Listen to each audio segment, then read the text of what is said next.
राज्यभरातच नव्हे तर संपूर्ण देशभरात जे आहे ते विद्यार्थ्यांचं आंदोलन पेटताना आपल्याला पाहायला मिळत आहे। तर सर्व विद्यार्थ्यांची एकच मागणी आहे की केंद्रीय शिक्षण मंत्री धर्मेंद्र प्रधान यांचा राजीनामा घ्या। आणि गेल्या अनेक दिवस जवळपास आता महिना व्हायला येईल मात्र अद्यापही सरकार जे आहे ते धर्मेंद्र प्रधान यांचा राजीनामा घेत नाहीये आणि परिणामी मुंबईत नव्हे तर राज्यातच आंदोलन जे आहे ते विद्यार्थ्यांचं पेटलेलं आहे। या सर्व संदर्भात आपल्यासोबत बोलण्यासाठी सुजात दादा आंबेडकर जोडले गेलेले आहेत। सर काय सांग, पहिलं तर खूप खूप स्वागत तुमचं साम टी मराठीमध्ये। तुम्ही तरुण आहात, तुम्ही तरुणांचे प्रश्न नेहमी मांडत आलेले आहात। आज देशभरात, संपूर्ण देशभरात तरुणांचं आंदोलन जे आहे ते मोठ्या प्रमाणात छेडलं गेलेलं आहे। इतके दिवस आंदोलन चालू होतं तरी देखील सरकारने याची दखल घेतली नाही आणि याचा परिणाम म्हणून आंदोलन जे आहे ते चिघळलं। विद्यार्थ्यांवरती पोलिसांनी लाठीमार केला। कसं बघता या सगळ्या घटनेकडे एक तरुण म्हणून? हे बघा, हे आंदोलन जेव्हा सुरुवात झालं तेव्हा हे साधं ऑर्डिनरी स्टुडंट्सचं आंदोलन होतं एका राजीनाम्यासाठी। कारण नीटचा पेपर जो फुटला त्याच्यामध्ये खूप विद्यार्थ्यांचं नुकसान झालं, 21 विद्यार्थ्यांचा जीव गेला का माझं असं म्हणणं आहे सिस्टमनी त्या 21 विद्यार्थ्यांचा जीव घेतला। त्याच्यानंतर जंतर मंतरवरती एक आंदोलन चालू झालं विद्यार्थ्यांचं। त्या आंदोलनाला प्रतिसाद मिळत गेला आणि 20 तारखेला त्यांनी संसद मार्च हा मार्च घोषित केला होता। आता जेव्हा 21 विद्यार्थी जेव्हा त्यांचा जीव गमावतात आणि त्याच्या विरुद्ध विद्यार्थी न्याय आणि हक्क मागायला रस्त्यावरती येतात तेव्हा त्यांच्यावरती लाठीचार्ज करण्यात येतो, त्यांच्यावरती वॉटर कॅनन वापरण्यात येतं, टिअर गॅस वापरण्यात येतं। नाव नसलेले, नेमप्लेट नसलेले, वर्दी नसलेली पोलिसांची लोक, मी तर म्हणेन ती भाडोत्री भाजपची गुंडी होती जी पोलिसांची वर्दी घालून पोरांना मारायला आली होती। हे लोक येऊन जेव्हा मोठ्या प्रमाणात लाठीचार्ज करतात आणि या प्रकारचा हिंसाचार करतात तेव्हा हे आंदोलन फक्त एका राजीनाम्यापुरती किंवा एका आमरण उपोषणापुरती नियमित राहत नाही।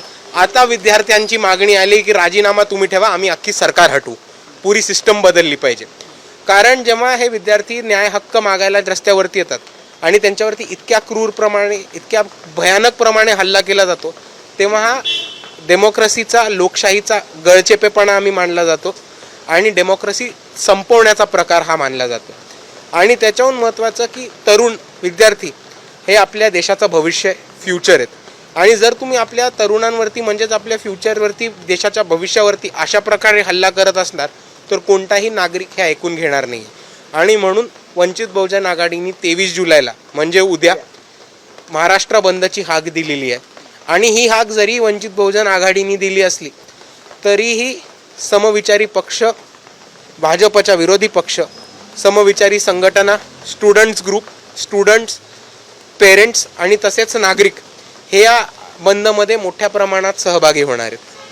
सर, माझा दुसरा प्रश्न आहे की सरकार नेमकं मग का झोपलंय का? कारण एवढ्या सगळ्या गोष्टी होत आहेत, विद्यार्थ्यांवरती लाठीचार्ज होतोय, मुलींसोबत वेगळा प्रकार घडतोय, सरकार नेमकं का झोपलंय? सरकार एवढी बघ्याची भूमिका का घेत आहे? कुंभकर्ण म्हटलं जातं सरकारला।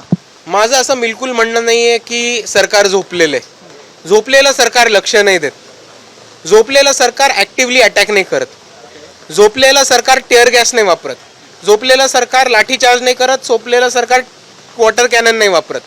हे दडपशाही आणि हिटलरशाहीचं जे सरकार आहे त्याची ही निशाणी आहे। सरकार कुठेही झोपलं नाही आहे।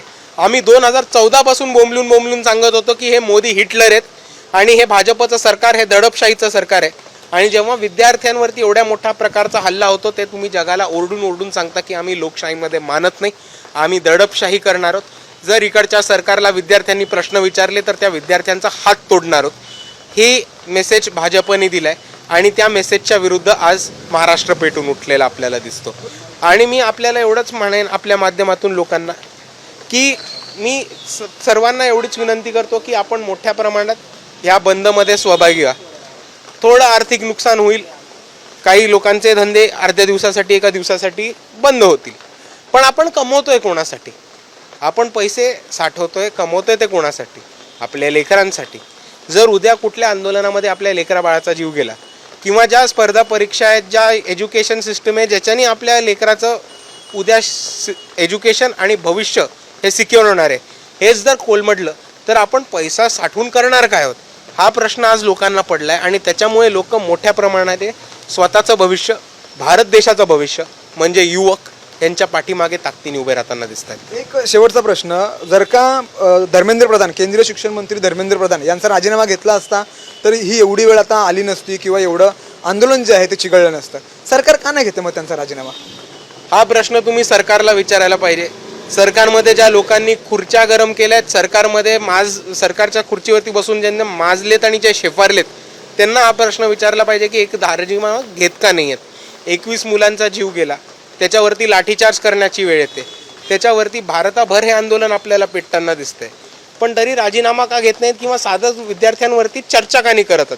किंवा ठीक आहे, धर्मेंद्र प्रधानांवरती नरेंद्र मोदी आणि अमित शहांचं अफाट प्रेम असू देत, खाली जे ब्युरोक्रेसी आहेत त्या ब्युरोक्रेसीवरती धर्मेंद्र प्रधान एक साधी चौकशी कशी नाही बसवत, हा पण एक प्रश्न आपल्या सर्वांना पडला पाहिजे. शेवटचा एक महत्त्वाचा प्रश्न, उद्या कुठे कुठे वंचितचं आंदोलन असणार आहे विद्यार्थ्यांसाठी? उद्या वंचितचं आंदोलन महाराष्ट्रभर असणार आहे.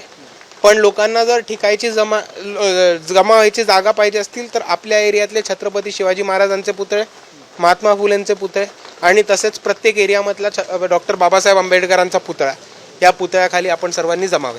तुम्ही कुठल्या आंदोलनाचं नेतृत्व करणार आहात? कुठल्या ठिकाणी तुम्ही त्यात जाणार आहात? मी उद्या चेंबूर साईडला असेल. धन्यवाद सर, साम टीव्हीशी बातचीत केल्याबद्दल. कॅमेरामॅन अरविंद सर, मी सूरज मसूरकर, साम टीव्ही, मुंबई.